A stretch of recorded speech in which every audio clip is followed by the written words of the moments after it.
தமிழ்நாட்டில் எப்படியாவது இங்க என்ன சேகரன் பேசுற போது சொன்னாரு, மும்மொழி கொள்கையை கொண்டு வராங்க, இந்தியை திணிக்கிறாங்க, நம்ம விடக்கூடாது, போராடணும், தலைவர் பேர் நிற்கிறோம், திமுக கொள்கைதுன்ட்டு. நம்ம ஊட்டாக்காக்கு மும்மொழினா என்னன்னு தெரியுமா, இந்தினா என்னன்னு தெரியுமா? அந்த பாட்டி சொன்ன வீட்டில் போய் உழ வைக்கணும், காலையில் டிஃபன் செய்யணும், வேலைக்கு போகணும், என்ன நமக்கு அதெல்லாம் தெரியாது. நமக்கு என்ன தெரியும்? மும்மொழி கொள்கை தான் என்ன, ஏன் இந்தி படிக்க வேணான்றோம், எதுக்கு ரெண்டு பேர் சண்டை செய்யறாங்க, தளபதியும் மோடியும். இன்னைக்கு எந்த டிவியை திறந்தாலும், எந்த யூடியூபை திறந்தாலும், எந்த ஃபேஸ்புக்ல போனாலும், எந்த ட்விட்டர்ல போனாலும், எந்த பேப்பர் எடுத்தாலும் ரெண்டு தான் ஓடிட்டு இருக்கு. மோடினா மோடியா, ஸ்டாலினா ஸ்டாலினா மோடியா, இந்தியா தமிழா, இதுதான் ஓடிட்டு இருக்கு. என்னதான் பிரச்சனை? ஏன் சண்டை போட்டுக்கிறாங்க? அவரு இந்திய படிக்கின்றாரு, நம்மால் படிக்க மாட்டேங்கிறாரு. ஏன் நம்மால் ஏன் படிக்க மாட்டேன்றாரு? சில பேருக்கு அதுல கேள்வி, ஏன்பா படிக்க மாட்டேன்றாரு? படிச்சா என்ன பாவுன்ட்டு. இந்தினா என்ன, தமிழ்னா என்ன, படிச்சா என்ன பாதிப்புன்னு உனக்கு புரியுற மாதிரி சொல்றேன். இந்தினா வேலைக்காரி மாதிரி, இந்தினா வேலைக்காரி மாதிரி, தமிழ் வீட்டுக்காரி, தமிழ் வீட்டுக்காரி, இந்தி வேலைக்காரி. வீட்டுல விட்டா என்ன ஆகும்? வேலைக்காரி உள்ள வந்தா வீட்டுக்கார மயக்கிடும். வீட்டுக்கார மயக்கிச்சுன்னா வீட்டுக்காரி என்ன ஆகும்? வேலைக்காரி. பாக்குறோம்ல, அதுதான் நாங்க சொல்றோம், எங்களுக்கு இந்தி வேணாம், இந்தி வேணாம் அப்படின்ட்டு. பெரியவர்களே, தாய்மகளே, உங்களிடத்தை பணியோடு கேட்கிறோம், மன்றாடி கேட்கிறோம். இது 72வது பிறந்தநாள் பொதுக்கூட்டம். செய்த சாதனையெல்லாம் உங்களிடத்தில் சொல்லியிருக்கிறோம். இந்த 10 மாச தேர்தல் வரப்போகுது. அந்த தேர்தல் ஏதோ அதிமுக திமுக தேர்தல் அல்ல. அந்த தேர்தல் எடப்பாடி பழனிசாமிக்கும் தலைவர் மு.க. ஸ்டாலின் தேர்தல் அல்ல. திமுக கூட்டணிக்கு அதிமுக கூட்டணிக்கான தேர்தல் அல்ல. நடைபெற போற தேர்தல் டெல்லிக்கும் தமிழ்நாட்டுக்கும் நடைபெற தேர்தல். நடைபெற போற தேர்தல் தமிழுக்கும் இந்திக்கும் நடப்புகிற தேர்தல்.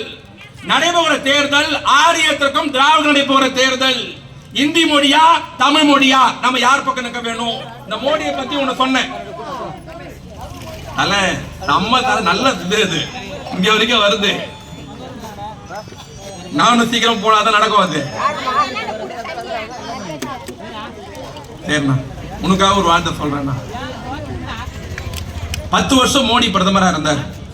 போன வருஷம் எலெக்ஷன் நடந்தது. நீங்க கட்சியை திருச்சிட்டு போகணும்னாக்கா அந்த வார்த்தையை சொல்லிட்டு போறேன். மோடிக்கு என்ன பண்றாரு? டென்ஷன் ஆறாரு, கோவப்படுறாரு. நான் இந்தியா ஃபுல்லா ஜெயிக்கிறேன், எல்லா இடத்துக்கும் போனா கூட்டம் வருது, எனக்கு ஓட்டு போடுறான், வாழ்கன்றான், எனக்கு எம்பி கொடுக்குறான், நான் ஜெயிக்கிறேன், தாமரை மலருது. ஆனா தமிழ்நாட்டில் மட்டும் ஜெயிக்க முடியலையேன்ட்டு மோடி என்ன பண்றாரு? கடந்த பார்லிமெண்ட் தேர்தல் 3வது முறை பிரதமராக இருப்போம், நான் எப்படியா தமிழ்நாட்டில் 3 இடத்துல ஜெயிக்கணும் அப்படின்னு என்ன பண்றாரு? 9 முறை தமிழ்நாட்டுக்கு வராரு. எத்தனை முறை? சத்தமா சொல்லுங்க. 9 முறை தமிழ்நாட்டுக்கு வராரு. 9 பொதுக்கூட்டம் பேசுறாரு. 9 இடத்துல வராரு. 9 பொதுக்கூட்டம் பேசின உடனே என்ன பண்றாரு? மோடி டெல்லிக்கு போயிட்டாரு. ஒரு உளவுத்துறை அதிகாரி கூப்பிட்டு கேட்டாரா, யோ தமிழ்நாட்டில் எப்படியா 2 சீட்டா ஜெயிக்கணும்ன்றதுக்காக நான் தமிழ்நாட்டுக்கு 9 முறை பிரச்சாரம் பண்ண போயிருக்கேன், 9 பொதுக்கூட்டம் பேசியிருக்கேன், தமிழ்நாட்டு நிலவரம் எப்படியா இருக்குன்னு உளவுத்துறை அதிகாரி கேட்டிருக்காரு. அந்த உளவுத்துறை அதிகாரி என்ன சொல்றா, ஐயா நீங்க இந்தியாவோட பிரதமர், 30 ஸ்டேட்ல நீங்க எங்கேயுமே 9 முறை போனதில்ல, 9 பொதுக்கூட்டம் பேசினதில்ல. ஆனா நீங்க தமிழ்நாட்டில் போய் 9 பொதுக்கூட்டம் பேசிருக்கிறீங்க. ஆனா இப்ப நிலவரம் என்னன்னா, தமிழ்நாட்டில் பிஜேபி செல்ஃப் எடுக்காதுன்னு இருக்கான். 9 இடத்துல அந்த டென்ஷன் ஆயிட்டு இருக்கிறான். 9 முறை பேசியிருக்கேன், 9 பொதுக்கூட்டம் பேசியிருக்கேன், 9 முறை தமிழ்நாட்டுக்கு போயிருக்கிறேன். இத்தனை முறை நான் தமிழ்நாட்டுக்கு வந்தோம், தமிழ்நாட்டில் பிஜேபி வெற்றி பெறாதா? இல்ல வெற்றி பெறாது. நான் 10வது முறை வரேன்னு சொல்லு, ரோட் ஷோ வரேன்னு சொல்லுட்டான். என்ன பண்ணார் மோடி? ரோட் ஷோ வரார். எங்க? தென்சென்னை தொகுதியில, பாண்டி பஜார்ல, டி நகர்ல. மோடி வராருன உடனே எல்லாம் ஏற்பாடு பண்ணிட்டாங்க. அந்த 3:30 மணிக்கு மோடி வந்துட்டார், 5 மணிக்கு ஊர்கோலம். எங்க? பாண்டி பஜார்ல. அண்ணாமலை, தமிழிசை சவுந்தரராஜன் எல்லாம் வந்துட்டாங்க. நல்லா கவனிக்கணும், மோடியோட பிரச்சார சீப்போ வந்துருச்சு. எதிர்பார்த்த கூட்டம் இல்ல. டென்ஷன் ஆயிட்டாங்க. எப்படியோ காசை கொடுத்து கூட்டத்தை நிக்க வச்சுட்டாங்க. மோடி பிரச்சார ஜீப் வந்தது. கவர்னர் வீட்டுல மோடி 5 மணிக்கு வந்தார். காரை விட்டு கீழே இறங்கினார், பிரச்சார ஜீப்ல ஏறினார். ஏறி இப்படி கையாட்டினார். இதே ரோட் ஷோ பாத்தி, அது பேர் என்ன? Road show. ரோட் ஷோனா என்னதுன்னா, ஓபன் ஜீப்ல ஊர்வலமா போறது. ரெடி பண்ணிட்டாங்க, வண்டியில நின்ட்டாரு. இதே ரோட் ஷோ பாத்தீங்கன்னா டெல்லியில, ராஜஸ்தான்ல, யூபியில, ஜார்க்கண்ட்ல, பீகார்ல, ராஜஸ்தான்ல தான் ரோட் ஷோ போனார்னா கையாட்டினே போவார். 2 பக்கம் செம்ம ஜனம் இருக்கும், சரியான ஜனம் இருக்கும், கையாட்டினே போவார்.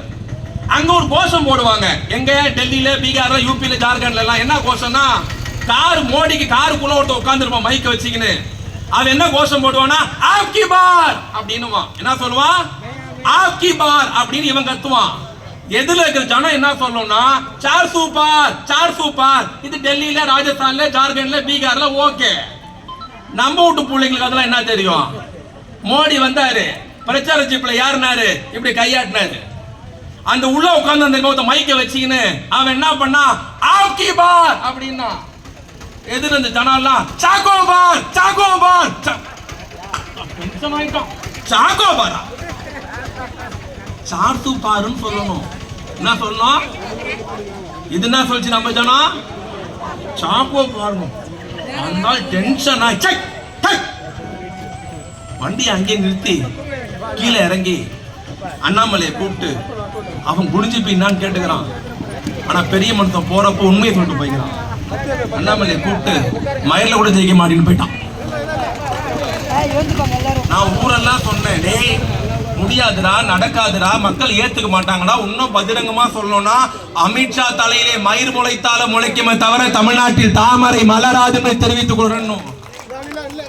மலர்ல முடிஞ்சிச்சு, மலராது.